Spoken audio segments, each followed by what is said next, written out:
So I've been doing this work for about 11 years. I typically go to downtown and North End Dartmouth. What's different about our program is that I meet people face to face. I go to them. They don't have to necessarily come to me. I typically meet people at food banks and soup kitchens and a variety of places where people tend to be.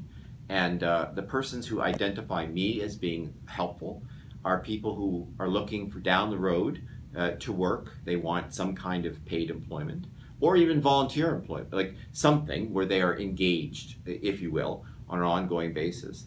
But they have some challenges to get there. So housing might be a problem, mental health support may be a challenge, right? They may have some parenting issues they have to work through, addiction issues that they have to work through. There's a whole bunch of things that in the past have meant that when they either worked or volunteered, it didn't last very long.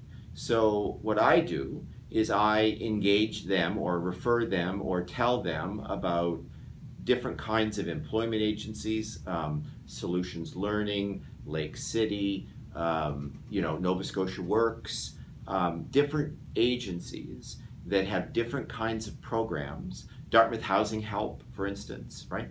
The peer support program that can offer some mental health support.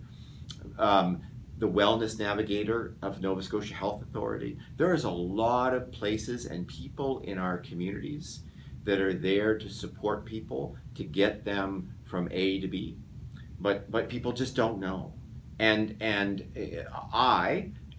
Those resources are often in printed material and online, but it makes a difference when you're at a food bank or you're at a soup kitchen and there's a guy with a knapsack who's standing there talking and explains it all and then follows up with a phone call or an email, right? And then a week later and 2 weeks later and so on. And typically people who use my support get a lot of help with a lot of different pieces, and then down the road maybe they find a great volunteer job or a part-time job or a full-time or something that fills them up and they feel good about themselves.